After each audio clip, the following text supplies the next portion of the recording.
नमस्कार।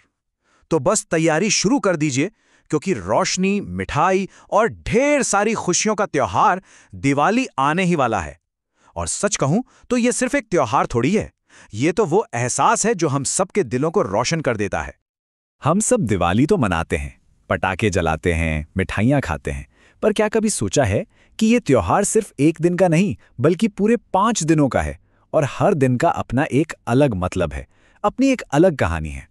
तो सवाल ये है, क्या हम वो पूरी कहानी जानते हैं? तो फिर चलिए 2025 के इस दिवाली वीक की एक छोटी सी यात्रा पर चलते हैं। शुरुआत होगी 18 अक्टूबर को धनतेरस से और ये सफर खत्म होगा 23 अक्टूबर को भाई दूज पर। एक एक करके इन 5 दिनों के रंग और उनकी कहानियों को समझते हैं। तो ठीक है, शुरू करते हैं इस शानदार जश्न की कहानी। पहला दिन जो इस पूरे त्योहार की नींव रखता है और माहौल में एक अलग ही एनर्जी भर देता है। तो सबसे पहले आता है धनतेरस, जो इस साल 18 अक्टूबर को है और सही मायनों में ना इसी दिन से दिवाली का असली फील आना शुरू होता है। घर, बाजार, सब जगह एक अलग ही रौनक दिखने लगती है। यहाँ एक बड़ी दिलचस्प बात है। हम सोचते हैं धनतेरस मतलब सिर्फ धन या पैसा, लेकिन ऐसा नहीं है। इसका कनेक्शन हमारी हेल्थ से भी है। पता है क्यों? क्योंकि इस दिन हम धन के देवता कुबेर की तो पूजा करते ही हैं, साथ में आयुर्वेद के जनक यानी हेल्थ के देवता भगवान धन्वंतरी को भी याद करते हैं। और हाँ, वो जो परंपरा है ना कि इस दिन कुछ नया जरूर खरीदना चाहिए, सोना, चांदी या फिर घर के लिए कोई नया बर्तन ही सही। कहते हैं ऐसा करना बहुत शुभ होता है। माना जाता है कि इससे माँ लक्ष्मी घर आती हैं और साल भर बरकत बनी रहती है। तो धन और स्वास्थ्य की बात तो हो गई। अब त्योहार के दूसरे पड़ाव पर चलते हैं, जहां बात होती है जीत की, बुराई पर अच्छाई की जीत की। तो दूसरा दिन है 19 अक्टूबर, जिसे हम सब छोटी दिवाली कहते हैं। इसका एक और नाम भी है, नरक चतुर्दशी, और इस नाम के पीछे एक बहुत गहरा मतलब छिपा है। कहानी जुड़ी है भगवान कृष्ण से। कहते हैं इसी दिन उन्होंने नरकासुर नाम के एक राक्षस को मारकर दुनिया को उसके जुल्म से आजाद कराया था। तो एक तरह से ये दिन हमें याद दिलाता है कि चाहे कुछ भी हो जाए, जीत हमेशा अच्छाई की ही होती है। और इस दिन की जो रस्में हैं ना, वो भी इसी जीत और पवित्रता से जुड़ी हैं।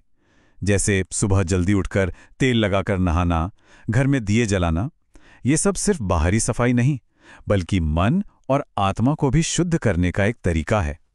और अब आता है वो दिन जिसका हम सबको साल भर इंतजार रहता है, दिवाली का मेन दिन, रोशनी का सबसे बड़ा त्योहार। इस साल 20 अक्टूबर सोमवार को है मुख्य दीपावली। वो रात जब हर घर, हर गली, हर कोना बस दियों की रोशनी से जगमगा उठता है। क्या खूबसूरत नज़ारा होता है। और हम सब जानते ही हैं कि ये दिन क्यों इतना खास है।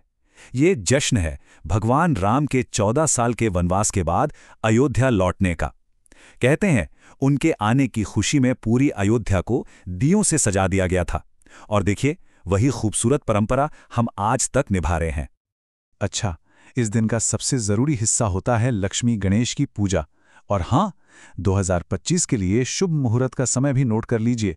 शाम 7:08 से लेकर रात 8:18 तक। कहते हैं इस मुहूर्त में पूजा करने से बहुत अच्छा फल मिलता है। सोच रहे हैं कि मेन दिवाली के बाद त्योहार खत्म? जी नहीं, बिल्कुल नहीं। अभी तो जश्न का रंग थोड़ा और बदलेगा। अब बारी है आभार जताने की और रिश्तों की मिठास को सेलिब्रेट करने की। तो चौथा दिन है गोवर्धन पूजा का, जो 22 अक्टूबर को है। ये दिन ना एक तरह से नेचर और भगवान को थैंक यू कहने का दिन है। इस दिन हम उस कहानी को याद करते हैं जब भगवान कृष्ण ने अपनी छोटी सी उंगली पर पूरा गोवर्धन पर्वत उठा लिया था, सिर्फ इसलिए ताकि वो ब्रज के लोगों को इंद्र देवता के गुस्से से बचा सकें। है ना विश्वास और सुरक्षा की एक कमाल की कहानी। और इसी दिन अन्नकूट का भोग भी लगाया जाता है, मतलब ढेर सारे पकवान बनाकर भगवान को चढ़ाए जाते हैं। ये एक तरीका है हमें जो भी अनाज प्रकृति से मिला है उसके लिए अपना आभार जताने का। और इसी के साथ हम आ पहुंचते हैं इस 5 दिन के सफर के आखिरी पड़ाव पर। 23 अक्टूबर को मनाया जाएगा भाई दूज।